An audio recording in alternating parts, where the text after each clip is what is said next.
Hey, what's up, real estate investors? This is Chris Steeves in Ottawa, and I'm going to take a few minutes and we'll get into all the details of legal secondary dwelling units in Ottawa, also known as in-law suites or granny suites or secondary units or secondary suites. Anyways, kind of the official term seems to be secondary dwelling unit or SDU, and a very, very popular choice for real estate investors probably everywhere, but especially in this city as the city densifies. And it's a great entry level option for investors who are getting into the market and want to make money, but also for seasoned investors as well. These things can be excellent. They can be a very great source of cash flow, and the numbers can be really good.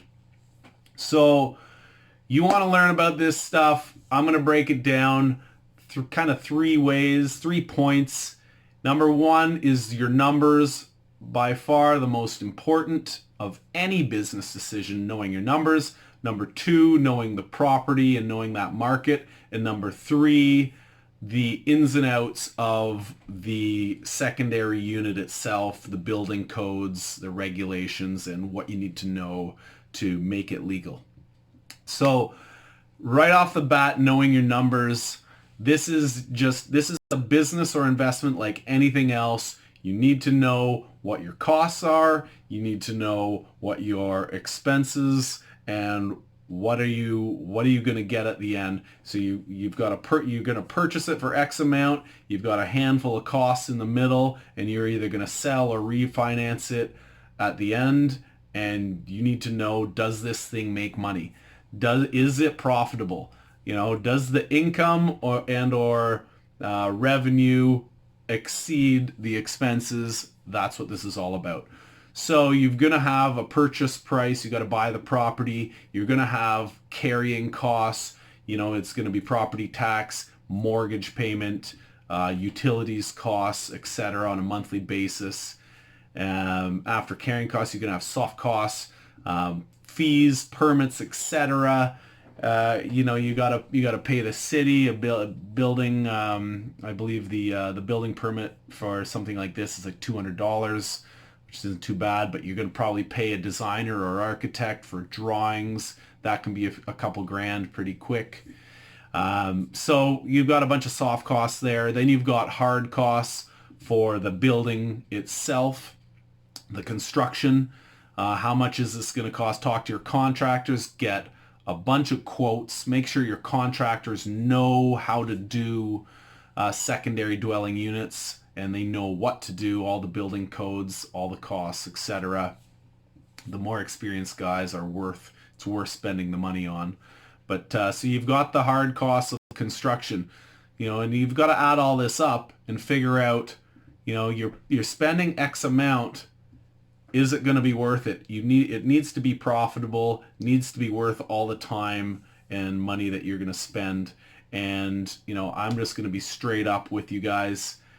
These types of investment, any real estate investment, any investment, period, there's work involved. There's going to be time, there's going to be costs, there's going to be management. And if this thing isn't worth the time and the effort, don't do it. Because this is a lot to take on, and there's going to be work involved. So number two, so we've got costs. You've analyzed the costs. Everything looks great. We love it. The numbers are great. It's going to be a home run. Need to know the property. Need to know that market, what you're buying. You want to buy at the right price. You want to buy in the right area. You want to understand your location. Who are your future tenants going to be? Who are you going to put in there as tenants? What kind of tenants are they going to be? What sort of amenities are in the neighborhood? You want to look at the big picture of what this property is and this investment is. What are you buying? And I always recommend consult with an expert on this, because, if you have a realtor that really knows this business and knows the neighborhoods, they're going to give you a lot of insight on making sure you're buying the right property and you're getting it at the right price. So that's hugely important. And if you do get the right property at the right price, you almost can't go wrong. Um, Thirdly is the building itself and the building codes and the feasibility of the project. And you're going to want to size it up and make sure that, can you even put a second unit in this property? And what's that going to look like? The restrictions are you're only allowed to have one front entrance, so you can't have two front entrances. You can have a side entrance or a back entrance at the back of the house. The unit itself, let's use bungalow basements as an example because that's probably the most common for an SDU in Ottawa anyway, taking a bungalow, converting the basement to a legal second unit. So you need two forms of egress. One can be an entranceway, could be designated entranceway, or it could be an entrance through the other unit. Both would qualify. And then you need a second egress, which could be a window, as long as the window meets certain requirements, certain height off the floor, certain size, so that you can actually crawl out. A lot of this stuff is for fire safety. So in the event of a fire or emergency, can you get out? I always like to look right off the bat at square footage of the unit or the basement, measure the length and width of that basement, see how much square footage you're playing with. Then you can determine how many bedrooms you can get in there. The more the better, typically. And then get an idea for how big that can be and what you can build in there.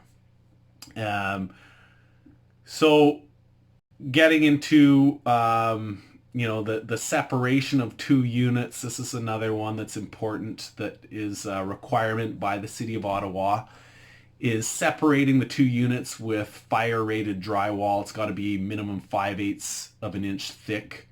And all shared walls between the two units, all have to have the fire-rated drywall. And the furnace room, I believe, also has to be surrounded by fire-rated drywall as well.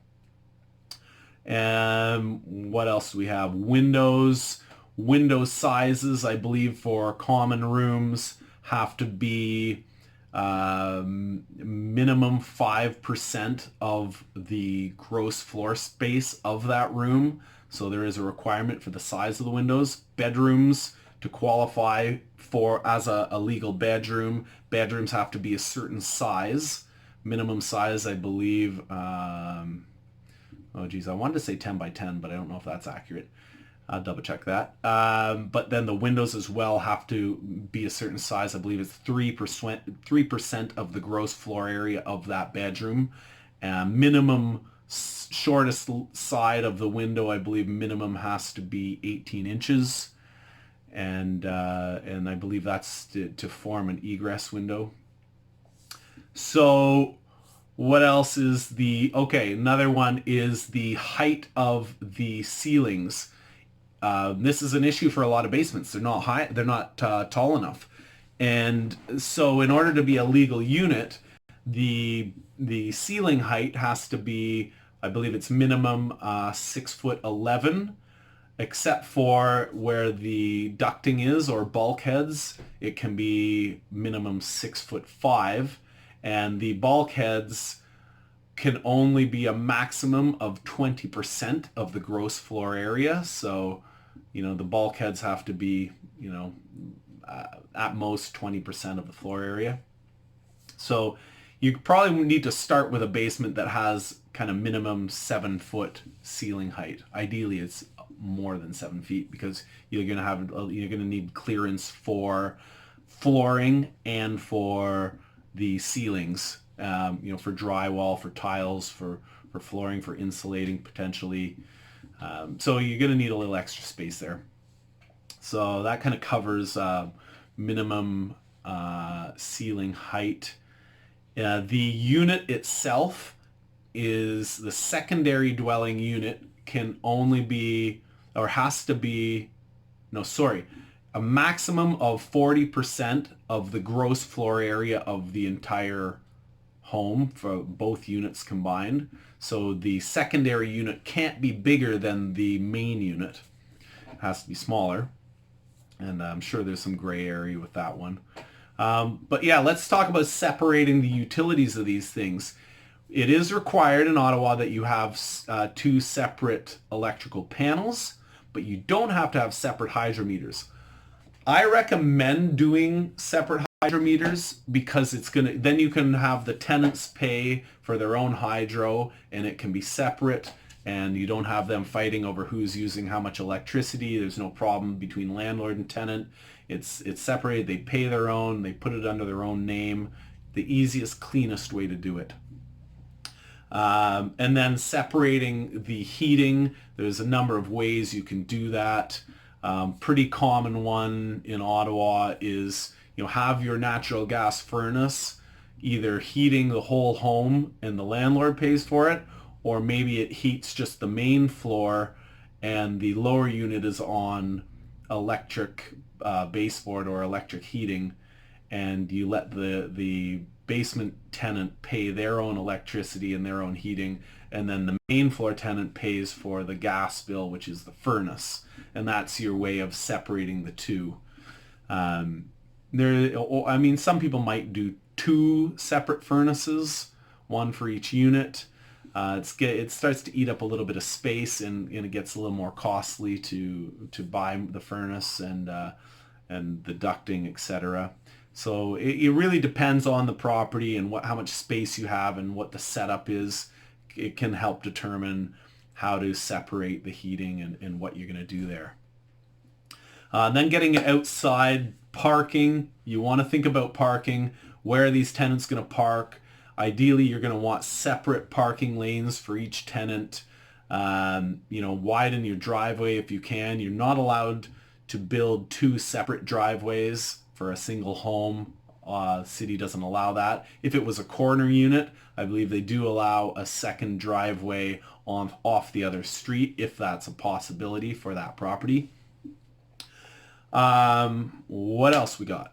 So yeah, parking, I would recommend widening the driveway. You can do that with interlock brick, which is a good way to it's not considered a permanent structure, and therefore you can get away with making your driveway wider. You can get two parking lanes, and then tenant number one has their own parking lane, tenant number two has theirs, separated, no problems, very convenient for everybody. Everybody's happy.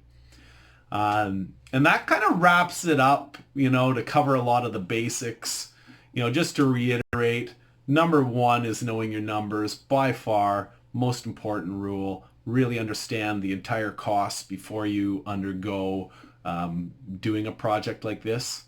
And, consult with an expert if you need to. And then number two is knowing the property, knowing the area, knowing what you're investing in and making sure that all makes sense.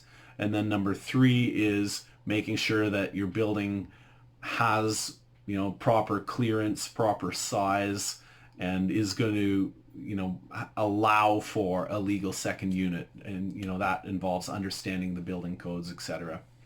So that's kind of the summary, and hopefully that's been helpful. If you want more information, absolutely contact me. I've done a handful of these things with various different investors, many different properties, and would love to help out and give you feedback on what you need to know there. Anyways, good luck, guys, and love to hear from you. Thanks.